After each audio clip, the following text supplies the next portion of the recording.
What's going on, everyone? Welcome back to another episode of Unscripted. This week on the show, Georgia Ellenwood stops by. Georgia probably does the most tiring discipline in track and field. She's a heptathlete.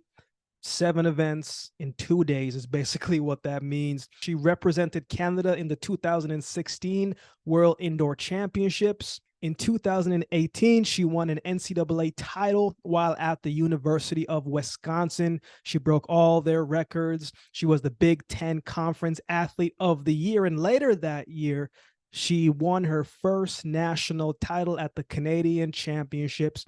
She became an Olympian in 2020/2021. The pandemic, the games went a year later. In her first Olympic Games, she finished 20th. I had a great conversation with Georgia, and we touched on a lot of different topics. If you've been keeping up with Georgia's career to date, then you know she tore and ruptured her Achilles last year. The good news is that she's back on her feet. In this episode, we talk about how she got started in the sport. We talk about the lessons learned from her parents, why she picked the University of Wisconsin, and the transition away from the track, and definitely a couple funny stories there.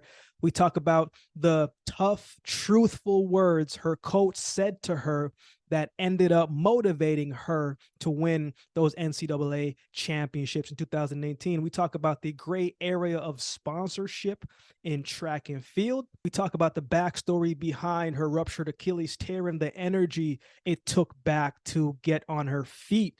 Talk about the day-to-day rehab and the humbleness that was bestowed upon her by things that she could have done before that she was having a hard time with all over again.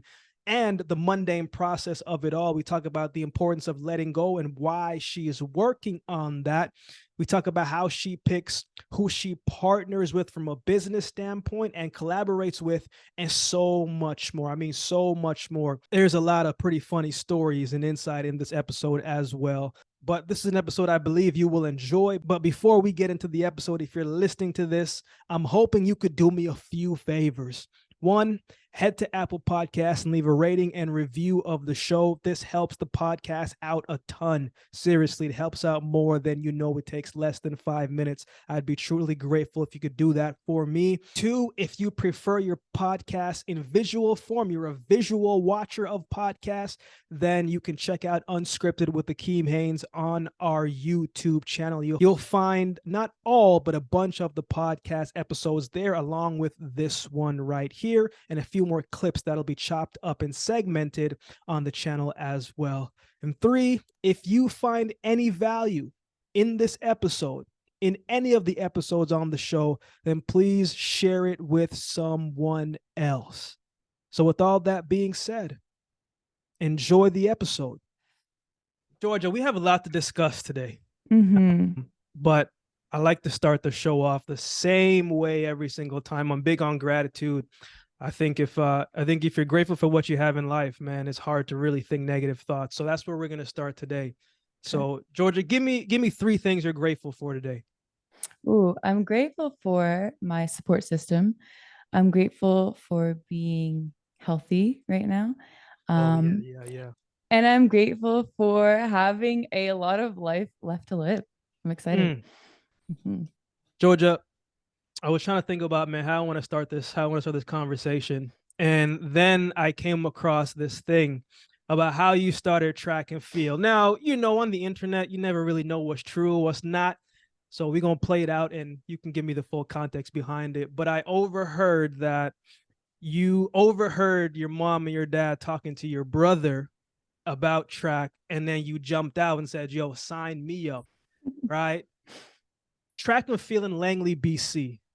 Western Canada. What was the scene like growing up during that time? Was it popular? Because in the province next over where I'm from, Alberta, like track is there, but I wouldn't say it's popular. What was it like there for you? Yeah, for sure. I'm sure it was similar, especially because I went to a high school that didn't emphasize sports at all. So it was kind of, you had to pave your own way. And I think that has obviously taught me a lot in life, like after that. So I'm glad that that was the case, but it wasn't easy. Like you had to definitely motivate and push yourself a little bit. But Yeah, I think so. Our track team in uh, BC at my school, it was just me and my younger brother. And Mm. they had, it looked like they had to pull jerseys out of like their storage closet. They were like old jerseys. But we wore them. That's funny. We represented our school um, and but the thing is, in BC, club track was really big. So we Yeah, yeah. joined the Langley Mustangs, and that's the same track that the nationals are being held at this year. So it's kind of a full circle, which is really cool. But track was never that popular. I'm sure it was the same where you're from. So coming to Ontario, it was actually nice to see the popularity of the sport. Although I did go to the University of Wisconsin, and the NCAA is a whole different story. It is like, I could not even imagine how big a sport could be. And on their scale, track isn't that popular still. So yeah, it was cool. I'm really glad that I stayed determined in my own personal journey when I started track, because it brought me to where I was. And I think there's so many other pressures that could have deterred me from that. Georgia, often the foundation of who we are as people is cultivated by our parents, right? Our environment. And you said you had a younger brother as well too. What was something that your parents maybe instilled in you directly or indirectly that kind of sticks with you today? I think, I mean, not every parent's perfect, but I think what they did do really, really well when we were young is, if you say something, if you say you want to do something, like, don't just say it. Like, there are steps that you can take towards doing that. And so now, even at this age, when I say something, I take it very, very seriously. Yeah, And yeah, yeah. it's good and bad, because there's things like the Olympics, and people are like, don't even think that you won't make it. Like, just say you're going to make it. And it's hard to put that stuff out there, because then you're like really holding yourself accountable for it. And sometimes I feel that pressure on my shoulders, because when I say something, it holds a lot of meaning, and it means I'm going to do everything I can to get there. And so I think it's good, because it's made me like very one track mind. Like, I'm going to do what I say I'm going to do. And I think I'm figuring out that's more rare in people than I realized. Mm. And so I'm proud of that quality, and I'm proud that they instilled that in us as well. Go. I always say, like, oh, everything sounds good until it's time to do it. It was Mm-hmm. like, it's funny you say that, right? Like, I remember in first Olympic team in 2012, I went to before I went to Alabama, I was in a junior college, right? So I came home and getting ready for Canadian champs in 2012, and it was in Calgary, in the hometown. And I remember I was walking down, and there was this lady. She was the mother of this other athlete that I knew. And I was walking by her, and she looked at me and she said, Jakeem, if you don't make this team, it's okay. Mm-hmm. I felt disrespected. You know what I'm saying? Like, I felt like, yo, what are you talking about? Like, but you really don't know how much you care about something until someone maybe says it or you say it for yourself. And so for me, I was just like, yo, I kind of care more than I thought that I did. Mm-hmm. But there's certain levels that you talk about getting to it, going to school in America. More and more athletes, specifically in Canada, are going down south for school. And it's great to see, especially in the Western Canada side of things where we are, right? When you go down south and people talk about Canada, they know Toronto. That's pretty much Mm-hmm. it. Right. But what was the recruiting process like for you? And why did you pick Wisconsin, Mm-hmm. Georgia? Because I know for me that I got recruited quite a bit, but if they had some snow attached to it, I was like, yeah, maybe not, maybe not there. But what was that process like for you? Because for me, man, it was very blind. Right. I didn't Mm-hmm. have a lot of help doing it. But what was it like for you? And why did you pick Wisconsin? Yeah, as I think there should be more guidance in Canada for kids that are at a level where they can go to the NCAA, because we don't know what we're doing. Like, we're high school kids. We're out there just like hoping someone picks us up and takes us to the States. And that's just not how it works. And so I'm also grateful for my parents helping me in that regard. Like, my dad, I think, even filled out some questionnaires without me knowing. And I was Oh, well, like, you had an agent. You had an yeah, agent. yeah, he was my agent. And so they were on top of that stuff when I wasn't. And I don't know if I Wow. would have got there without that help. And so I took 5 recruiting visits. I went to Oregon. I thought I was going to Oregon. I was like set, but I took the visit. That's why you got to take the visits, because you got to know what you're in for. And so I went to Oregon, Wisconsin, Nebraska, Indiana, and Hawaii. And so I enjoyed all of my visits. I think they all would have been decent schools and I would have made it work wherever I went. But the coach from Wisconsin did a home visit. So he came to Vancouver and Oh, he came um, up. yeah. Yeah. And it's so funny because I hadn't spent a lot of time in the US. I didn't know. So I was like watching out the window and I was like, oh, he's in an SUV. Like he pulled up like all this. And so it was pretty funny. And it just showed the effort that he did to like recruit me as well. Like the heptathlon in the States, I don't think they often do it in high school. So it's taught in college. So I was kind of a rare commodity in the NCAA because I had been doing the heptathlon for so long. So that's something that I'm grateful for in Canada is that we actually provide the multi events before the college Mm-hmm. age. And so um, maybe the girls don't know that, but that's like a really good recruiting point to have like a point total before you go into college. So I just put in my point total in those questionnaires, and then I got recruited quite hard for some of those colleges. And 4 out of 5 offered me a full ride. But a lot of the times we just don't know that opportunities out there. So I'm just glad that that was shown to me through my parents and through some research. So Wisconsin felt right, right? Obviously, he came to visit. You know what's crazy, Georgia, about you know when a coach comes and sits down with you. I mean, especially in Canada, you going out of the country, you gotta, what I'm saying, you gotta do a couple more things to come up there. But Mm-hmm. I remember when I went to junior college, and then after I did my time there, then it was a whole recruiting process back again, and so all of these other Division I schools was coming to visit in small town Great Bend, Kansas, but I would see like they will come, and then the shift of the training practice would be a lot different. Like my teammates will be going harder. They'd be running fast. I'm like, yo, why y'all not doing this when we were actually training? But when it comes to picking the right school, picking the right decision, you don't know what's the right decision until you get there. So does Wisconsin feel right? Was it something coach said? Was it because he came up there? Or was it just like, you know what? I'm ready for a change? Because sometimes we make decisions based on feelings. You know what I'm saying? So why Mm-hmm. was that the right school for you? For sure. I think that's really hard to tell right off of a visit because you get like what, 1, 2, 48 hours to figure it Get out. excited. Yeah. And so he like obviously I got more of a feel because you can do a home visit and then you can do a recruiting visit. So it's like I got double the time with the coach at Wisconsin.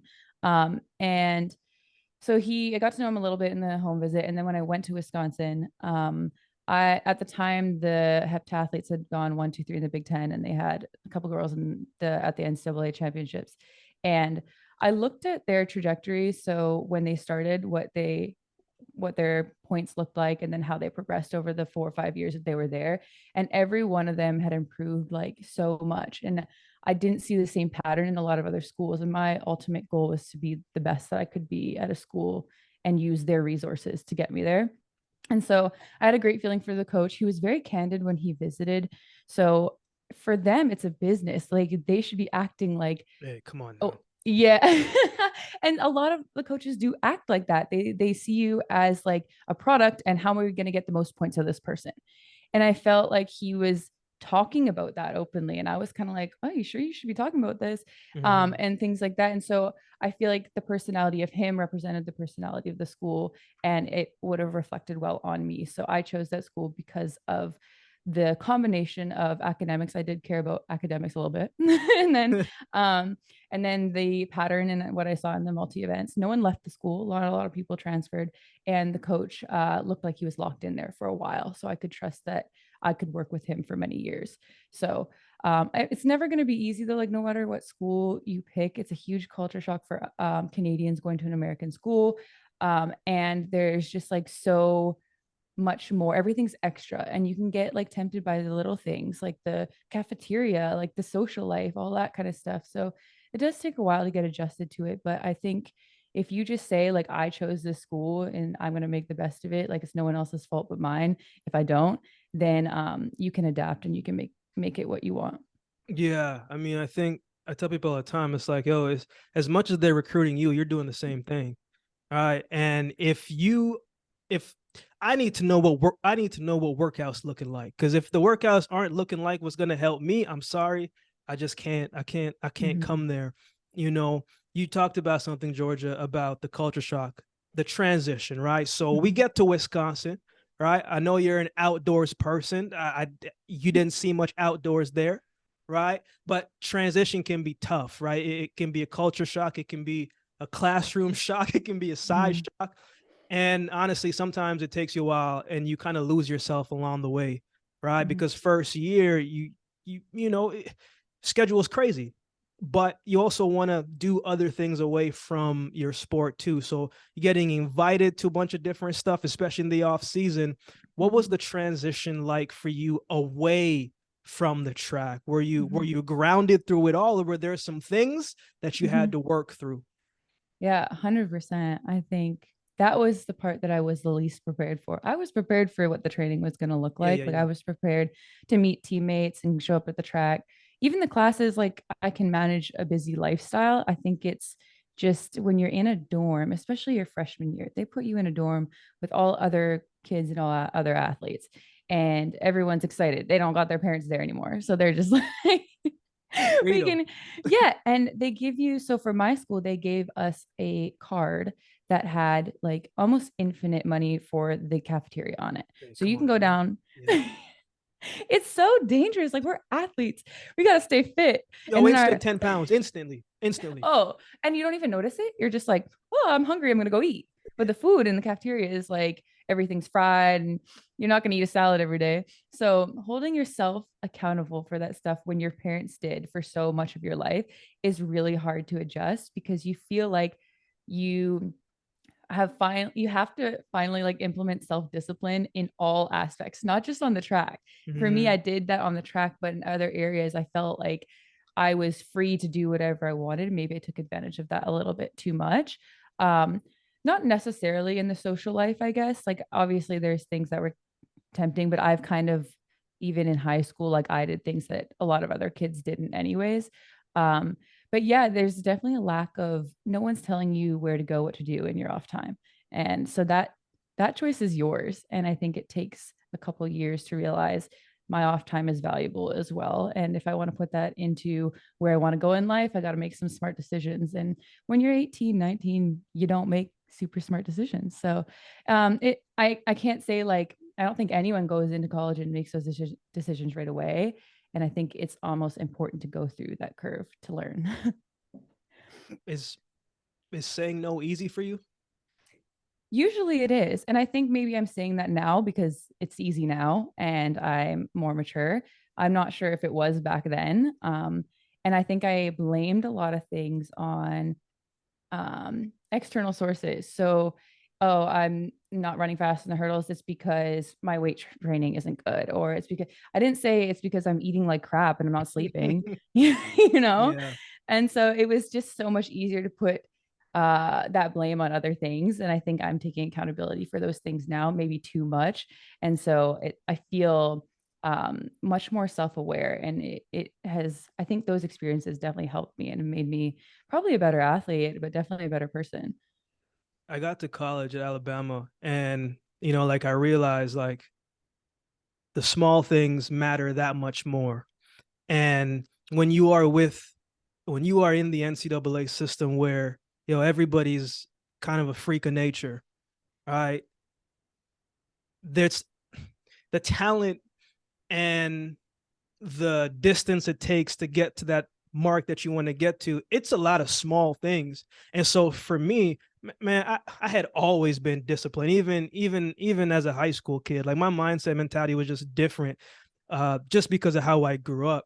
But at the same time, I got to college and I realized, holy crap, like, yo, these guys are talented, way more than Georgia. I had a teammate, man, and I don't even know if I should tell this story because it's kind of embarrassing to me.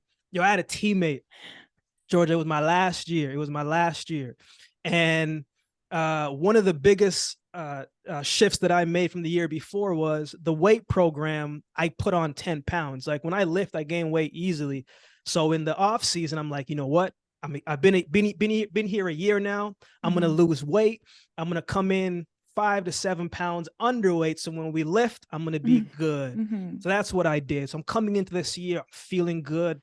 Everything's going well. Great base training, and we get to like one of our outdoor meets, and my roommate at the time, man, we're getting ready for this home Alabama meet, and I'm a guy that takes my nutrition serious, Georgia, serious. And he says, yo, I'm about to go to Krispy Kreme's to get a half a dozen donuts. Do you want anything? Mhm. No, I don't know donuts. What are you talking about? Bro. He said, you sure? I'm like, no, I'm good. So I get my oatmeal, I'm saying, my berries, my almond butter, and I'm saying little tea. I'm like, yo, I'm gonna wax this guy. I'm gonna Mhm. wax this guy. Adidas reps are there, Nike reps are coming. I'm gonna wax this guy. And he comes Uh-huh. back and he waxes off half a dozen donuts and he gets a little glass of milk. And so we go to the track and we're warming up and he says, yo, I gotta use the bathroom. I'm like, yo, dog, we're not friends right now. I didn't tell you to go eat that. Go do your thing. So he goes and he comes back and we get in the blocks. And from 0 to 50, like, I'm out. I'm gone. I'm like, yo, Mhm. this is my time. And I got to like 60 meters and all I saw was just knees. Dude, this man ran 10:01 with half a dozen donuts inside of his body. And I think I ran like 10:15. And I was just Mhm. like, our coach was happy and excited. But I'm like, you guys don't understand what just happened. Like, this is Not embarrassing. fair. Right? Was there ever a moment for you, Georgia, that realization where you said, yo, I was pretty good in Canada, but if I Mhm. want to win here, I have to be better, like way better. What was that realization Mm. like? Because it can be overwhelming if you let it overwhelm your mind. Right. Actually, that's a hilarious story, first of all, because I felt that on too many levels. No, I felt it That hurts. Like you're doing everything right. And this big person, time. it's just genetic sometimes. Like sometimes Yeah. people are that gifted, and you gotta stay true to what's working for you, even if that's the case. Just saying that. Just gotta say that first. Um, but yeah, there was a moment, and my coach at the time was very like tough love. And I think he's changed a little bit now, but he knew that he could be that with me, Mm. because that's what motivates me. And so I remember it so well. I came to a practice. So I was struggling a bit with an injury and I had taken a couple of weeks off of training. And then I was like, hey, I'm just going to train. Like, I don't care if it hurts, kind of thing. And so I went to the trainers, got my like foot all taped up. And then I went to practice. And my coach was so mad I was at practice. He's like, you're coming here with your foot taped. Like, what are you doing? Like, you're not even healthy. And then he must have been in a mood, I gotta say, but he took me out to the side and he like dug into me about, because it was the year before my last year. I had one more year to prove myself, get a sponsor, all that stuff. And he was like, you're not going to get anywhere with 6,000 points here, right? Like, he's like, maybe in Canada, 6,000 points matters to people, but that's nothing. Don't And he's, destroy our country, dog. Don't do that. I know, right? He's like, do you know how many people are over 6,000 points in the heptathlon in the US? And he's like, if you want a chance, you can't be coming to practice like this. This isn't going to make you better, like all this stuff. And so I left and I didn't know what time the next practice I was going to be at. I called my mom. I was crying. I was like, Mom, he just told me I'm not going to get anywhere. Like, I'm not good enough, like all this. Mm-hmm. Um, and usually it does motivate me, but that just made me feel like, okay, if I'm not good enough, then why are you even coaching me? Because that's what it Mm, felt like. mm. Um, but then I was like, all right, well, I have one more year. Like, let's just see what I can do. And so I took some time. I need to take some time because I was like, I thought I was good. Like, he's telling me I'm not even good at all. That has crushed my potential. Oh man. Right. And so I was like, okay, I have one more year to like make it work. And so I said, all right, I looked at the stats, I looked at what I needed to do. People were saying you need to come in the top 3 to get like noticed by sponsors, whatever. And so I did every possible thing that I could do to make myself the best that I could be. A lot of isolation, which sometimes isn't the best, but for me, it works because I can kind of be in my own head and like figure things out and draw it out, whatever. Um, Took my training seriously, spent some more time with coach on my own, like things like that. And I know this isn't great to influence people, but I cared about my academics really like a lot. And my coach was kind of like, you don't need to be a genius right now. Like, if you want to do track, you got to pick one or the other. And so I was like, all right, gotta let my GPA go a little bit if I really care about going pro. You let the Um, GPA go a little bit. a little Yo, bit, that's like a commitment. little. That's commitment. I rate it. That's I commitment. I've heard so many people talk about it. They're like, you can't have a 4.0 and be the best athlete there is. Like, both of them require so much time, attention, and like just so much to give. And I had to kind of put that one a little bit up. And so it hurt my pride, but it's okay. Like, I think it worked out. And so yeah, that last year I was like, I'm just gonna see what I got. Came third indoors, and I was like, oh, I came third. Like that's it. Like nothing. Like not a word. And I was like, I got to do better. Like I got to win this thing. And so outdoors, we, I, I just like sacrificed everything, and I was as healthy. So when I won, we talked about it after, and then I asked if he would coach me after, I was done, and he was like, I will, but I'm scared. And I was like, why are you scared? And he said, I thought I knew your potential, but I don't think I know the limits that you have. He's like, I'm Mm. scared. What if I can't get you to where you can be? And he was like Oh, scared that's that he wasn't real. a good enough coach for me Wow. now. And before it was like roles reversed. And so it was really cool to see that transition in 1 year. And it shows that you can do it if you really, really, really, really want to. You just have to want to. Oh, he kind of gut punched you a little bit first, though. Just, geez. So, Georgia, 2018, obviously, you won NCAAs, broke the school record, Big Ten Mhm. conference, field athlete of the year. Um, but there are there's things in life that's black and white, and then there's things that has a little bit of a gray area. Most sports have more of a black and white Mhm. mark, right? For example, in basketball, if I'm scoring 20 points per game, there's a good chance I'm probably going to go first round. If you're playing soccer, if I'm scoring 3 goals every other game or whatever the case may be, there's a good chance when I leave, someone's going to look for me. Track and field is not always like that. It's Mhm. always like, if you run this time, then maybe this could happen. Or Mhm. if you place this, then maybe this could happen. You turned pro after that season, I think becoming the first heptathlete for Under Armour. Mhm. How did that come to life, Georgia? Did that happen right away? Or did Mhm. it take some time? Were you reaching out to people? Was Pops the agent again? Like what was that whole process like? Because again, sprinters and distance runners, it's a little bit different than a heptathlete or a decathlete. How Mhm. did that come into play for you? It was a really tough time. Like I had thought I did everything people said I should do to get looked at as a sponsor, and nothing was happening. And it was at the time, like I think now NCAA athletes can get paid. So it was different. Like we couldn't get paid for any of our stuff. We couldn't get sponsors while we were owned by the NCAA. And so you get a check like every month by the NCAA if you're on a full ride. You get a certain amount for your rent and for other things. And then when you're done, everything's cut off. And And not to so, mention that check ain't that sweet when you got to pay all the bills. Ain't that sweet. But no. And if you want to live somewhere not as nice, you get more to spend on food. So you gotta pick and choose your battles. But yeah, that's what you live off of. And so when I was done, everything's cut off. Like you're free to go. Like even though they told you what to do, where to go, and like they owned you. It was a business. Like the NCAA is a business in a way. And so when you're cut off from that, you kind of just have to find what your next step is on your own. yeah. And so I made the decision to stay in Wisconsin and train with my coach, and he was allowing me to train with him for free because I think he knew the circumstance, and which was awesome. But that year I wasn't carded by AC, and I thought that I would be. So I made that decision on the reliance that I would be. And so I signed a lease to stay in Wisconsin, and I had absolutely no money coming in. Mm. And so this is actually I don't PTSD just hearing that. I got stressed for you. Jeez. yeah. And so I had like a little bit of money to pay my rent for the first little while, but I had to, for the first time in my life, ask my parents to help me out for a little while. And then I was like, maybe I should just stop. Like, Mm. I can't, there's been no agents reaching out. There's been no sponsors. I've done a couple meets with like some random outfit on, like just doing stuff like that. And so um, that's when I started picking up like even though I'm not allowed to work in the States, like I wasn't on a work visa, anything. So I do a few things to get paid under the table. Like I had to get some sort of money coming in. Like I did Yeah. bartending stuff, like I did all this Yeah. stuff. Yeah, it was like a very interesting time in my life because I was like, all right, I got to make a decision. And then I made the decision to stick with track. And that means I'm committed to it. Like we're going to find a way.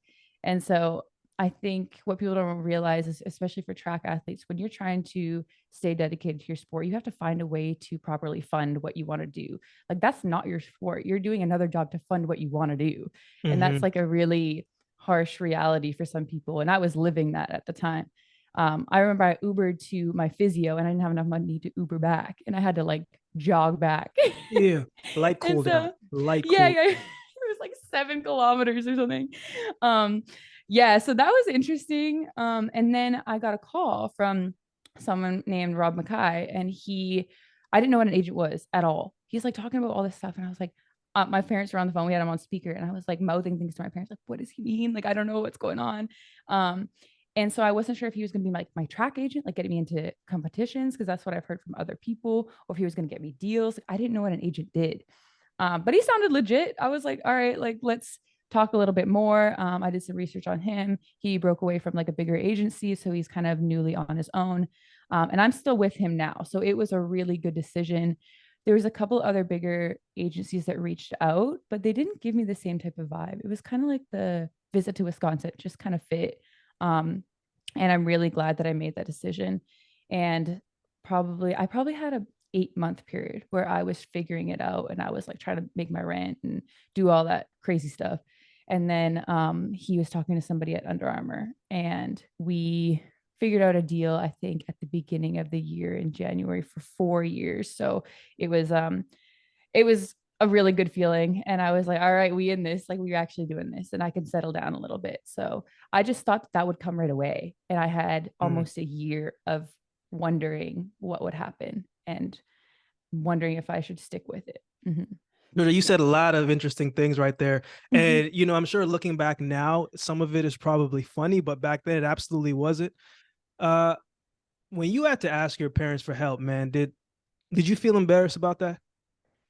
I knew they would always help me because they've said it, and they said like we'll always be there if you need us. And I didn't really have to ask. Like they had been there the whole time. So I'm very, very fortunate to have them do that. And they still do that for me sometimes. Like if I'm like sometimes I'm late on my car insurance, they'll pay it and they'll be like, pay us back. Yeah, that's the one. I'm like, thanks for looking out. So yeah, uh I I still, they've also taught me always to be financially independent. So I think I felt a little embarrassed at that time because I was finished college. Like I did 5 years of education to get somewhere that would support me. And here I am worse off than I was before going to college.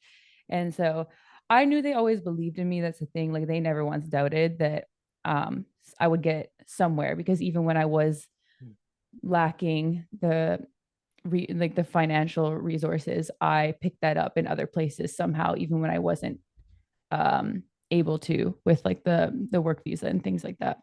And so I think they had faith in me, and they were happy to support me while I figured it out, and we figured it out together. So they feel it. I feel like they're like 50% in on this journey anyways. Yeah, absolutely. Mm-hmm. You made your first Olympic team and it was delayed that year because of the pandemic. So you had to Mm-hmm. wait a year. Mm-hmm.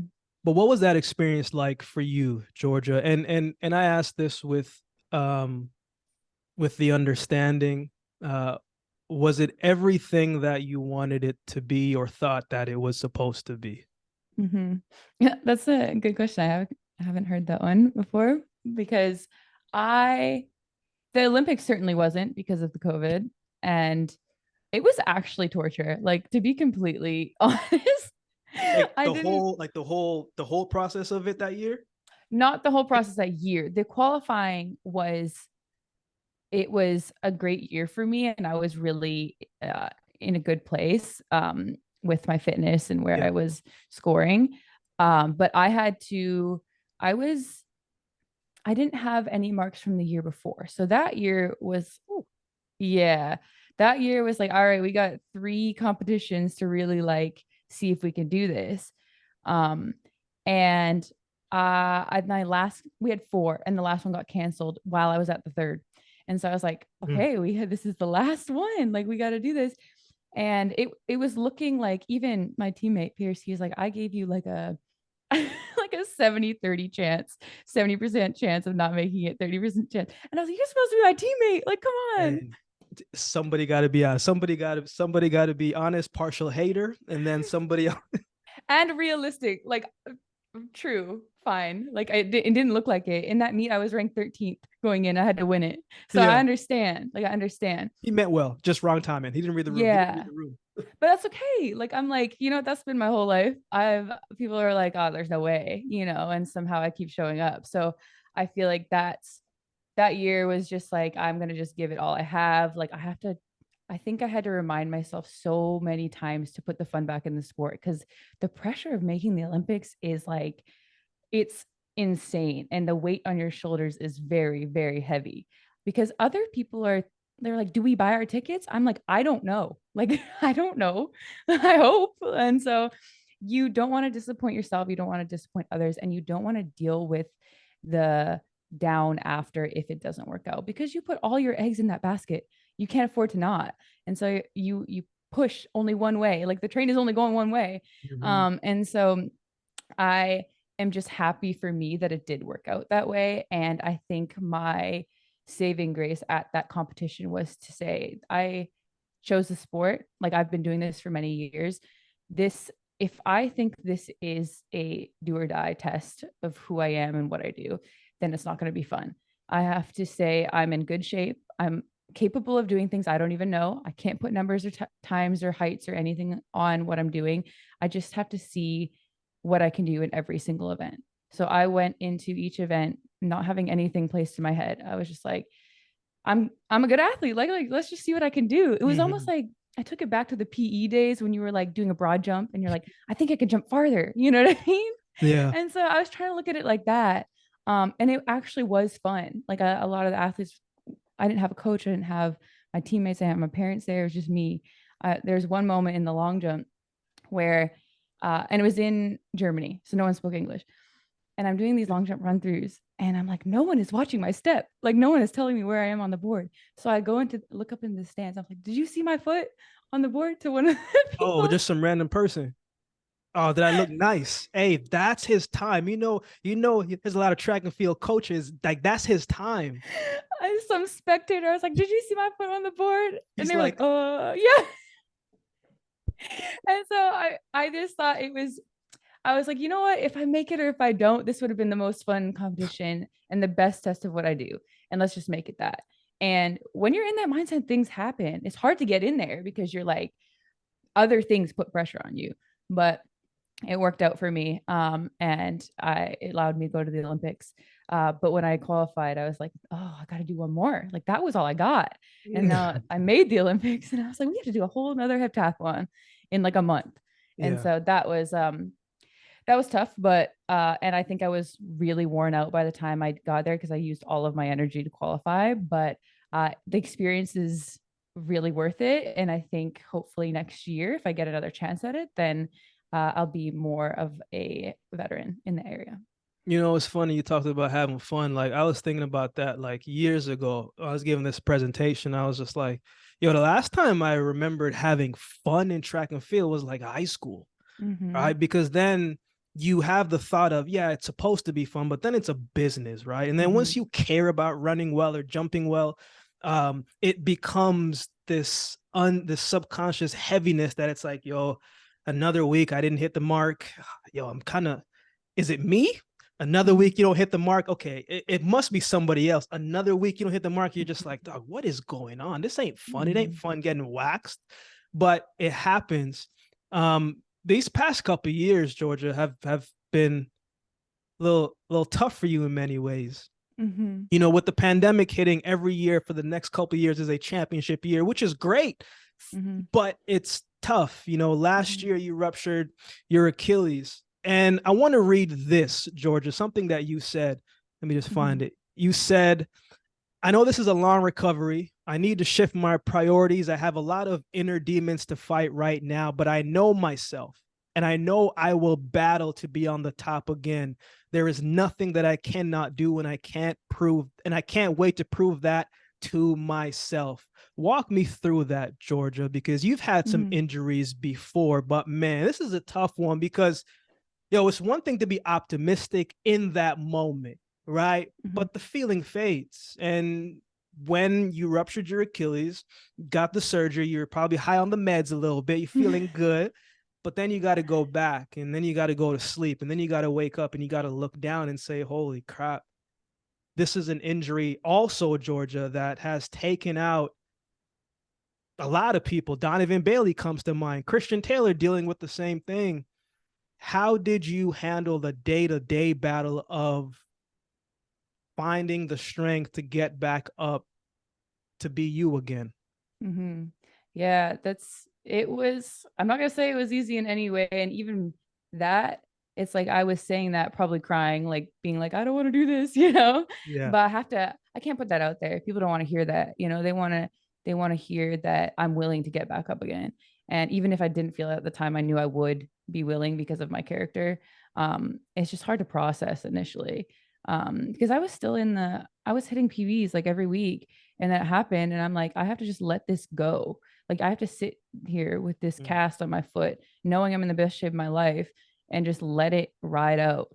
And I didn't want to do that. I wanted to tape it up and get back out there, Yeah. And I think the magnitude of the time that I had to put in was really hard to process at first, knowing I was already qualified for the Commonwealth Games and the World Championships. I had to write those completely off and just say, we're going to get back at it next year. I'm going to have to re-qualify for the Worlds this year, which I obviously haven't qualified for, and the Olympics next year. So we got a lot of work to do. But thinking about that was only going to be daunting at that time. So I had to scale it completely bare again and say, okay, what is my task right now? Like my task right now is to get the surgery done. That's number one. Then talk to my surgeon about what our timeline looks like. When are we going to try and get competition ready again? When are we going to do this? And so I think it took me a couple weeks to transform my mind into wanting to be the best heptathlete there was to walking again. And that's not an easy transition No. to Yeah. do. But if you break it down into pieces, I feel like it was doable. And that's the only way that I was able to do it. I had to not think, oh, because I kept saying before my injury, before my injury, before my injury. It's like, I need to make a clear cut. This is like me now. I have a newly attached Achilles. Like I'm not the same person, like Yeah. my calf looks like it's like a calf of a 5-year-old. Like it doesn't, it's not who I was before. And I think I have to stop comparing that. Like even my point totals, things like that, I'm still on a process right now. And so even if I score something, it's a PB with this injury or with this new body that I have or whatever. And I have to look at it that way. So every new activity that I did, like if I scrunch sling with my toe that I couldn't have before, I was like, that's a new task that I did with a new like Achilles. And I had to, it's really hard to give yourself rewards for things that you were able to do when you were 3 years old, but you have to also be fascinated with your body and what it can do and how it can heal, because it's really interesting to me that my surgeon was able to reattach that and now I'm able to run again. It's like that's Yeah. something that I was born with and they had to physically alter it. And I have like screws in my heel bone. And now it's working again, like it's up and working. So I have to kind of give some credit to my body to allowing myself to get back out there. And I have to be grateful for that first. Although that, dedication and that hungry mindset is still in there. So I have to manage that a little bit. I also have to not define my times right now as who I am, but more as like a step along the way. And that's been the hardest part right now because I'm seeing times that I haven't seen since probably high school. And I'm like, oh, I'm like a bad hurdler. I'm bad. Mm. And that's what you want to think right away. But you have to think like, this is just a stepping stone to where I want to go. I'm showing up, like give myself some credit for showing up and racing and getting back out there because the more I do it, the better I'm going to get. And so I'm excited because I think the more I'm doing it, the more I'm kind of getting back to having that confidence again. But it's hard to juggle the mindset. Like you have to keep thinking that you're one of the best. And when you're not having one of the best times, like if your times are like for fourth, fifth, sixth, or whatever, you still have to keep that mindset. And that's the hardest balance to have. You have to keep thinking you're the best when you're not the best. And I've been struggling with that a little bit, but I think I've gained it back more so now. And I'm really excited to do this nationals because I think I'm practicing that more than ever, even if it's not a reality yet. Mm-hmm. Man, that's powerful, Georgia. Have you always been someone to be able to let go of what you think something should be and accept what is? No, I'm my harshest critic. I think I almost like, mm, I don't know. I think I when I'm like, my teammates have told me often, like if I'm doing something, I'll almost like buffer it, and I need to buffer it as in like, oh, I'm bad at shot, like this isn't going to go far anyways, like things like that. And so if I'm buffering it, it's like if I do well, then I surprised everybody kind of Surprise, yeah. thing. Yeah. And I think I need to, if I say that too much, I'm going to start thinking it. And so I need to really shift what's going on in my head. And I'm not going to like tell everyone I'm the best or like do things like that, but it's like I need to give myself some positive feedback and reinforcement, because that's the only way that I can shift that in my head. So I think it's hard because I see times like that, I see distance like that, and I am like, that's where I am. That's the reality of it. Let's just accept that that's the time that I'm seeing right now. But it's also not where I'm going to end up. And I need to realize that as well. Like, this is where I'm at now. This is not where I want to be, but this is where I can end up if I keep showing up. And so I think the ugly part is like right now. And if you go through the ugly part, there's going to be rewards at the end. And so it's just not the fun part right now, but I do have faith that as my leg gets stronger, as I get stronger, as I get faster, and I have more time to rehearse my events, then next year is going to be a good year. Mm-hmm. A lot of people always say, and I used to argue with it on the other side. They used to say, yo, trust the process. You got to love the process. And I used to hear it so much. I'm like, yo, y'all must be some actors, because look, all of the process is not fun. All of that process is not fun. It's No. not fun to train when you're sore. It's not fun to get embarrassed when you don't run well. It's not fun Mm-hmm. when things are not going well. It's just not fun. But as you just said, it's when you continue pushing through and continue showing up. Honestly, half the battle is continuing to show up, because even on your worst day, when you show up, you don't know what could happen. I'm sure you've been Mm-hmm. into meets sometimes where you felt terrible, Mm-hmm. but yet, you might have PR'd or PB'd in one of the events. I have a couple more questions for you, Georgia. I have to Mm-hmm. ask, this new version of you coming off of the injury, you were probably able to do things a little bit easier before, but the routine and the consistency is kind of similar. How Mm-hmm. do you handle the mundane days, right? Like, how were you handling the, man, I got rehab today. I'm going to do a Mm-hmm. curl today. I can't do much with the legs, but I can do, it gets tedious. Track and field to some extent is boring, right? I'm not just, Mm-hmm. it's a little boring, but it's the boring days stacked up on top of each other that cultivate these habits that translate to you doing well when it's time, when the pressure is on. But how were you handling those mundane days when you weren't in the best mood, when you didn't have positive thoughts Mm-hmm. and didn't even want to really show up today because you're like, man, I could have done that 6 years ago. I can't lift my legs. What is this? Mm-hmm. How did you handle that?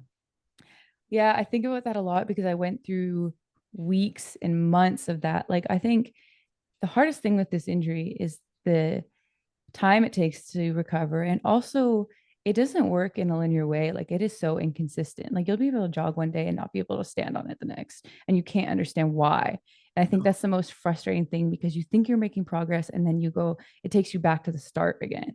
And so I had to, and I would go through phases. So it would be like a 6 week phase until I could do maybe like a calf raise, and then another 6 weeks until I could maybe do like a little hop or like something like that. And so I almost had to take myself not into a place where I analyzed if I enjoyed it or not, because I didn't, like, I just didn't. But I had to take myself into a place as if it were a 9 to 5 job. Like, you are responsible to show up to your job on time. You're responsible to do the tasks that are given to you, and then you can leave. And so I pretended I was pretty much like a robot. Like, these are the tasks ingrained in my head, get them done, and then go on with your day. So it's not like I thought to myself, oh, this is so boring. This is so whatever. It was like, show up, do it, leave. It was literally, unfortunately, going Yeah, through the yeah, motions. Like, yeah. there's things in track that you do enjoy and you push and you have a lot of emotional attachment to it. But I couldn't afford to do that, because I think I would have got myself into a very dark place if I did. So I just looked at it as if it was a necessary job that I had to do to get to where I wanted to do, to get a promotion or whatever it is. And That's so I good. think, Yeah. yeah, it was very like robotic. It was very like, I took the emotions completely away from it. And maybe some people can't do that, but for me, it was necessary and it worked. And that it might not be the best advice for somebody who does process their emotions in a different way, but I had to keep those separate. I had to say it is purely a physical task that is necessary for me to do if I want to achieve what I want to achieve. Yeah, that's the same way that I go about it as well too. I'm like, yo, if I think too much into it, I'm gonna get discouraged. I'm gonna get sad. Like nobody wants that. Nobody wants to be around the sad Mm-hmm. person. Let me just do what I gotta do. But also knowing that, like, man, when you hit rock bottom, it's like when you fall on the floor, you can't fall off the floor. I'm saying Mm-hmm. like you can't like you literally Exactly. have to get up. Like you can't It's so fall true. off the floor. Um, you you, you talked about getting the Uber and then having to jog back. So you always Mm-hmm. found different ways how to be innovative. You have a big platform. The Instagram is going crazy right now. All right. And I'm sure companies are reaching out to you to partner with stuff. Uh, and track and field athletes and people are always saying, "Oh, to save track and field, you got to sell yourself." But there's a lot more to it. Mm-hmm. But the one thing that I respect and appreciate about what you do on your platform is you kind of share a lot of different things. You share a lot of different sides of you. Mm-hmm. Now, how do you decide, Georgia, whom to work with if an opportunity comes, and what you're going to share? Because a ruptured Achilles is not something that you always want to share. Mm-hmm. So how do you go about managing the business side where, look, this is going to be a little bit of extra here, Mm-hmm. right? But I also don't want to share this part of it. How do you go about handling what to share and who that you partner with? Mm-hmm. I think for partnerships, I'm very selective.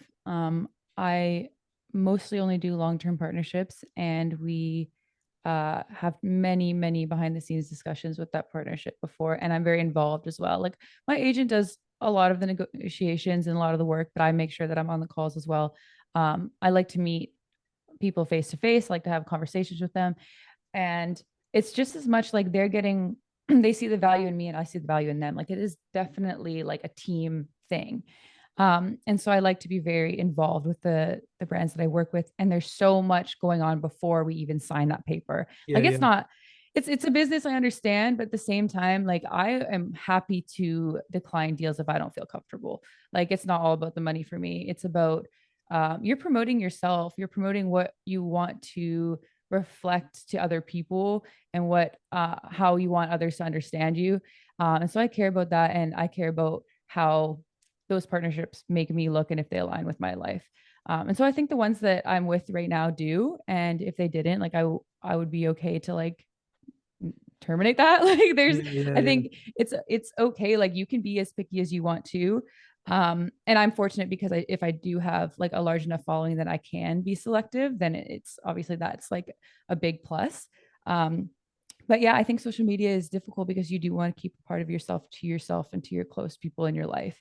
And I try to make sure that I do that. So online maybe sees like 80% of who I am, and the close people in my life see that other 20%. So they see my fully developed form. And so unfortunately for them, but yeah, it's so I think I like sharing things, and I try to be, even if I'm not feeling the best, like this might be the fake part of it, like I do share a lot of authentic things on there, but people don't want to hear when I'm sad.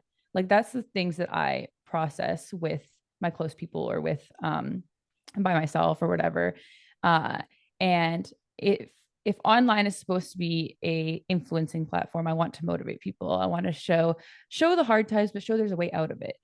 Even if I don't always think so, because Mm, that's what people need to hear, and that's what I needed to hear. And so I think that's what I try to relay to other people. And if I'll show the realness of it, but also show that like there's a light at the end of the tunnel, like things like that. And I was also convincing myself. So if I was like posting that kind of stuff, it's like, listen, if I'm saying this, I got to follow it up. So we're going to do the work to do it. And I think now being on the other side of it, it's really nice to see the people who were at the beginning for where I was, they're now at the beginning, and they get to see some of those videos, and they get to see like well, she did it. Like she went through all these things that I'm Yeah. feeling right now. Like if it helps one person, it's worth posting. Like there's been a lot of hate too, but like if one person gets a good reaction out of it, then I'm not posting it for them. I'm posting it for that one person. So I think it's worth it. I think it's worth to show those sides of it, but also to keep, a little bit of percentage out to give to the piece of people that matter to you the most, because it's accessible to everybody. So you got to choose. It sounds like you have a very healthy relationships with the social platforms. It's like when you share stuff, there's always going to be a couple people who are just like, yo, you're not going to make the team. But like on the wrong day, like if they catch you on the wrong time, like this is how I go about it. If you catch me on the right, like, dude, I will fight you. Like this ain't like it ain't like don't let the social media get it twisted. Like, but it can be toxic or it can be used to its benefit, and you're able to do good things with it. Last question, Georgia. What's the biggest misconception about Georgia Ellenwood? You know what I struggle with a lot, especially I think it is because of social media. Okay. Although I don't have I don't need to be validated through social media too much. And so I don't struggle with that. I have a good, strong sense of self. Um, but I think if you have a large following and people are watching you a lot, I think there's a common misconception about that person being full of themselves or being having a big ego or wanting people to watch them. And first of all, like I'm fortunate to have that following, but I didn't ask those people to follow me. This is not something that I was like really trying hard for. It kind of happened, and I'm grateful it happened because it has opened a lot of doors for me, 100%. But I think a lot of the times I want to be my authentic self, but if I say something that backs myself too much, I'm worried that they're going to think I'm conceited, because I think that's what it comes. People might grasp that from my social media because I have a large following. And so that's like a jump to conclusions thing. So sometimes I feel like I work too hard to be the opposite, and that gets in my head a little bit. So I'm working too hard to be, oh no, like I don't look that good, or oh no, I'm like all that kind of thing. So they don't think I'm like that. But maybe I'm starting to believe it sometimes. And I don't know if it's the healthiest thing. And so I think I don't need to always save other people's opinions of me. Even if they do think that of me, if I feel good one day, I'm allowed to say it, and I don't need to always like protect them thinking that, because they're thinking that without knowing me anyways. And so I think that's a really difficult thing, because I think I'm constantly trying to do some maintenance on making sure that people don't think that I have a big ego, and it can be maybe too self-critical at times. I remember years back, prior to the pandemic, I was doing this fireside chat, and this company, and we're kind of talking, right? And I remember they asked me this question about, how do you not let people get into your head, right? Because as a professional athlete, you compete on these stages, and whatever you put out there, people are going to have something to say, especially when, like, it's strange. Like, you could probably put you like throwing the javelin like far, high jumping, but the second you put like you running, everybody is a technical coach. And they're like, yo, bro, your arm isn't back. Like, you need to, like, your knees are low. I'm like, okay. But I remember saying, I was like, look, if I have the ability to cure world hunger, right? And I do it, right? I get everybody able to eat. Everybody's good. There would always be someone to say, man, well, why'd you do it like that? Like, you should have done it 100%. this way, because this way is a little bit more efficient. And so it's like, no matter what you do, good or bad, someone's always going to have something to say. But I think as long as you believe in your heart of hearts that what you're doing is authentic and makes sense to you, and it aligns with who you are, let people think what they're going to think. Because at the end of the day, man, you can't live your life for them, especially when they don't take the time to really get to know you. You know what I'm saying? So it's a tricky part to it, but that's a long-winded to say, you know what, if it makes sense to you, go for it. 100%. Georgia, Thank you for your time. This was fun. Mhm. Um, Canadian champs this year. You Mhm. have a mock meet later Mhm. today. This is a different you in this new version. Olympics next year. Your toughest critic. What are you expecting for Canadian champs? Like what is hitting a mark that you would say, you know what, I'm going in the right direction here. I can build off of this without being too critically attached to the result that you say, you know what, this is progressing. Because honestly, Mhm. the fact that you're here and you're smiling through probably one of the toughest injuries of your life, you Mhm. kind of already won. But it's not easy to see that when the goal is still the goal. Right. Yeah, it's hard to I don't even know what to expect. I think my body has surprised me in good and bad ways lately. So it it's hard when it seems a bit out of control. I know what I want to do. I don't know if my body's going to do it, you know? And so I have all these things in my head. I'm like, but I think it's more about what I think about myself going to this meet because um it's been really hard to accept where I am and to not want more immediately. But I feel like over the last couple of weeks, my training has been, I've been hitting pretty good times. I've felt more power in my leg and more feedback from the track. So I think I have to take that as this is another big step in my progression, which I need to channel into this competition. Like every day is becoming a new version of myself with this injury. And so I think I'm going to take all of that strength and try to put it into this meet. I don't know what the point total is going to be, but I know that I have a lot of people coming out to support me and they know where I've been. They know where I started. They know this entire journey of my injury. And so I want to put on a show for myself, but I want to put on a show for them to show like I'm back, even if something doesn't go perfect. Like I might not have the greatest race, but I'm gonna try and take that to the next event. I know in my head I'm gonna be like, damn it, but I think I'm gonna be I think I'm gonna try and smile and I'm gonna just not let one event affect the next. And we're gonna see what I can put together. It's not gonna, I know things aren't gonna be perfect. There's gonna be a couple of things I'm gonna have to deal with, but knowing that going into it, I feel like I'm prepared. And I just wanna go in like with that kind of like battle mindset again because I think I've been a little bit cautious in my last couple competitions being like, well, I wonder how this is going to go.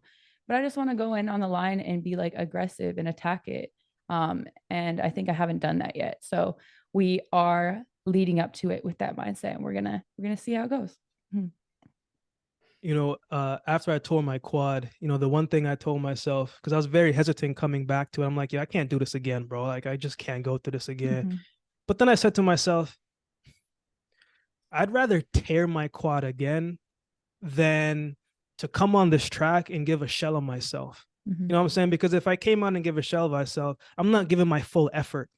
Yep. Yeah, it may not be as quick, it may not do all that stuff, but man, I can't come in here and second guessing if I can be great when Mm-hmm. I know that I've been before, so I can do it again. So just have fun, man. I think that's the thing to remember as well too, and that helped me. It's like, yo, just remember that gym, Georgia, all over Mm-hmm. again. Georgia, thank you so much for your time. What's the best way for people to keep in touch with you? I know it's the Instagram, but is there anything else? I know you stream as well too. One Punch Woman, right?